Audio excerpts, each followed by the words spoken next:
जब मैं छोटा था मुझे अंधेरे से बहुत डर लगता था। अब भी लगता है। लेकिन जब मैं करीब 6 साल का था तो एक भी रात ऐसी नहीं जाती थी जब मैं रोते हुए माँ पापा को ना बुलाता। बिस्तर के नीचे देखो, अलमारी में कोई है। मुझे लगता था कोई राक्षस मुझे खाने के लिए इंतजार कर रहा है। रूम में नाइट लाइट होने के बावजूद मुझे कोनों में अजीब आकृतियां दिखती थी या खिड़की से झांकते चेहरे। माँ पापा समझाते, बुरा सपना है, रोशनी का धोखा है। लेकिन मुझे यकीन था जैसे ही मैं सोऊंगा वो बुरी चीजें मुझे ले जाएंगी। कभी कभी मैं कंबल में छुप जाता और कभी कभी इतना डर जाता कि चिल्लाता हुआ माँ पापा के कमरे में भाग जाता। एक रात के बाद जब सबकी नींद उड़ गई, माँ ने एक आइडिया सोचा। उसने कपड़ों के टुकड़े इकट्ठा किए, सिलाई मशीन निकाली और बनाया मेरा रात का दोस्त मिस्टर इकबार बिगलस्टाइन, या बस इक। वो एक सॉक मॉन्स्टर था। माँ ने कहा रात को मुझे बचाने के लिए बनाया गया था, बाकी सारे राक्षसों को डराने के लिए। उसका चेहरा जैसे किसी फ्रैंकेनस्टाइन ग्रीमलिन का, बड़े सफेद बटन जैसी आंखें, बिल्ली जैसे कान। उसके हाथ पैर मेरी बहन के काले सफेद मोजों से बने थे। चेहरे का आधा हिस्सा हरे रंग का था, भाई के फुटबॉल सॉक्स से। मुंह पर सफेद कपड़ा और झिकझैक सिलाई, जैसे नुकीले दांतों वाली मुस्कान। मैं उसे तुरंत पसंद करने लगा। रात के बाद एक हमेशा मेरे साथ रहता, लेकिन दिन में नहीं।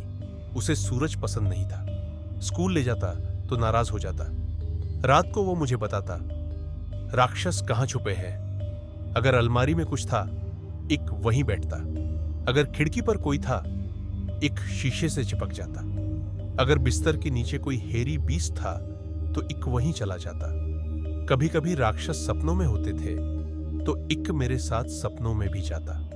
सपनों में वो मुझसे बात करता, तुम मुझसे कितना प्यार करते हो? मैं कहता, सबसे ज्यादा। एक रात जब मेरा पहला दूध का दांत गिरा, एक ने कहा, क्या मैं तुम्हारा दांत ले सकता हूं? मैंने पूछा, क्यों? बुरी चीजों को मारने में मदद करेगा। अगली सुबह मां ने पूछा, दांत कहां गया? मैंने कहा, इक को दे दिया। मां ने बस कंधे उचकाए और बहन को खाना खिलाने लगी। अब हर बार जब कोई दांत गिरता, मैं इक को दे देता। वो कहता, थैंक यू, मैं तुमसे प्यार करता हूं। धीरे धीरे मेरे सारे दूध के दांत चले गए। मैं बड़ा हो रहा था और इश्क अब शेल्फ पर बैठा धूल खा रहा था। लेकिन सपने अब और भी डरावने हो गए थे। एक रात दोस्त के घर से लौटते वक्त मुझे लगा जंगली कुत्तों का झुंड मेरा पीछा कर रहा है। घर पहुंचा और देखा एक मेरे बिस्तर पर खड़ा है, चाँद की रोशनी में, पूरी तरह सीधा। मैंने लाइट ऑन करने की कोशिश की, स्विच दबाया, फिर दोबारा। अंधेरा जस का तस।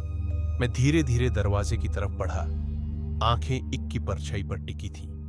हाथ पीछे दरवाजे के हैंडल को ढूंढ रहा था। तभी दरवाजा खुद ही बंद हो गया। अंधेरे में सन्नाटा। मैं वहीं जम गया। फिर सुनी वो जानी पहचानी आवाज, तुमने मुझे खाना देना बंद कर दिया, तो मैं तुम्हें क्यों बचाऊं? किससे बचाओगे? चलो दिखाता हूं।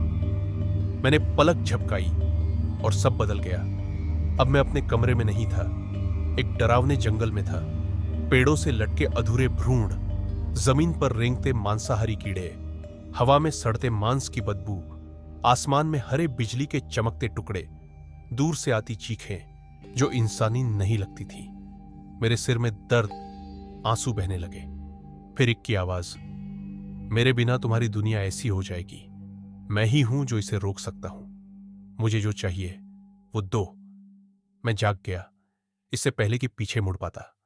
अगले दिन मैंने भाई के पुराने दांत ढूंढे, सब इक को दे दिए। डरावने सपने बंद हो गए। अब मैं कभी कभी बहन के कमरे से दांत चुरा लेता या गली के बिल्ली को मारकर उसके नुकीले दांत निकालता, कुछ भी, बस डर से बचने के लिए। एक अब कमरे में घूमता था, चीजें इधर उधर करता, पर्दे लगाता। अब वो ज्यादा जिंदा लगने लगा था। उसके दांत चमकते थे, छूने पर गर्म लगता था। मैं उसे नष्ट नहीं कर सकता था, क्योंकि मुझे पता था उसके बिना क्या होगा। स्कूल, कॉलेज, सब बीत गया। मैं दांत देता रहा। जितना बड़ा होता गया उतनी चीजें डराने लगी, और उतने दांत एक को चाहिए थे। अब मैं 22 साल का हूं, अच्छी नौकरी है, अपना अपार्टमेंट और नकली दांतों का सेट। 1 महीने से एक को कुछ नहीं मिला और डर फिर से लौटने लगे हैं। आज रात काम से लौटते वक्त मैंने पार्किंग में एक आदमी देखा, सिगरेट और कॉफी से पीले दांत। मुझे उसके मोलर्स निकालने के लिए हथौड़ा इस्तेमाल करना पड़ा। घर पहुंचा, वो मेरा इंतजार कर रहा था। छत पर कोने में 2 सफेद आंखें और रेजर जैसे दांतों वाली मुस्कान। तुम मुझसे कितना प्यार करते हो, वो पूछता है। मैं कोट उतारते हुए कहता हूं, सबसे ज्यादा, इस दुनिया में सबसे ज्यादा।